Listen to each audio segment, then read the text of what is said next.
சரவணன் கோவில்ல உட்காந்து அஞ்சலி கிட்ட அவங்களோட இன்டர்வியூ எல்லாம் எப்படி போச்சுன்னு சொல்லிட்டு கேட்டுக்கிட்டு இருக்கா. அதுக்கு அஞ்சலியும் எல்லாமே நல்லபடியா போயிடுச்சு, இன்னும் ஒரு வாரத்துல எனக்கு ரிசல்ட் தெரிஞ்சிரும்னு சந்தோஷமா பேசிக்கிட்டு இருக்காங்க. அப்ப கரெக்டா சரவணன் அவங்களோட காலேஜ்ல அவங்க கூட சேர்ந்து படிச்ச ஃப்ரெண்ட் ஒருத்தங்கள பாக்குறாங்க. அவங்கள பார்த்துட்டு உடனடியே சந்தோஷத்தோட அவங்கள கூப்பிட்டு பேச, அவங்களுமே காலேஜ் டைம்ல நீங்க ரெண்டு பேரும் எந்த அளவுக்கு ஆழமா காதலிச்சீங்க, ஆனா என்ன உங்களோட வீட்டில தான் ஒத்துக்கல பாருங்க.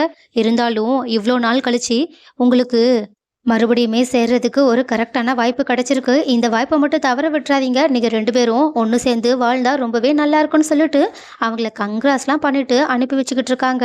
ஆனா, அவங்க போனதுக்கு அப்புறமாவும் அஞ்சலியும், சரவணனும் ரொம்ப நேரமா உட்காந்து பேசிக்கிட்டு இருக்காங்க.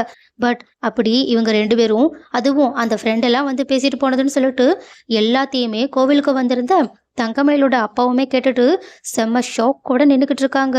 என்னதான் அவங்க ஷாக் பட்டாலும் இதுக்கு மேல அவங்க சரவணனோட வாழ்க்கைக்குள்ள தலையிட முடியாது. பட் இருந்தாலும் இதுக்கப்புறமா அட்லீஸ்ட் அவங்களாவது தங்கமயிலுக்கும் சரவணனுக்கும் நடுவுல இருக்க பிரச்சனைகள் எல்லாத்தையுமே சரி செஞ்சு தங்கமயிலோட வாழ்க்கைய காப்பாத்தினா நல்லா இருக்கும்னு யாரெல்லாம் நினைக்கிறீங்க?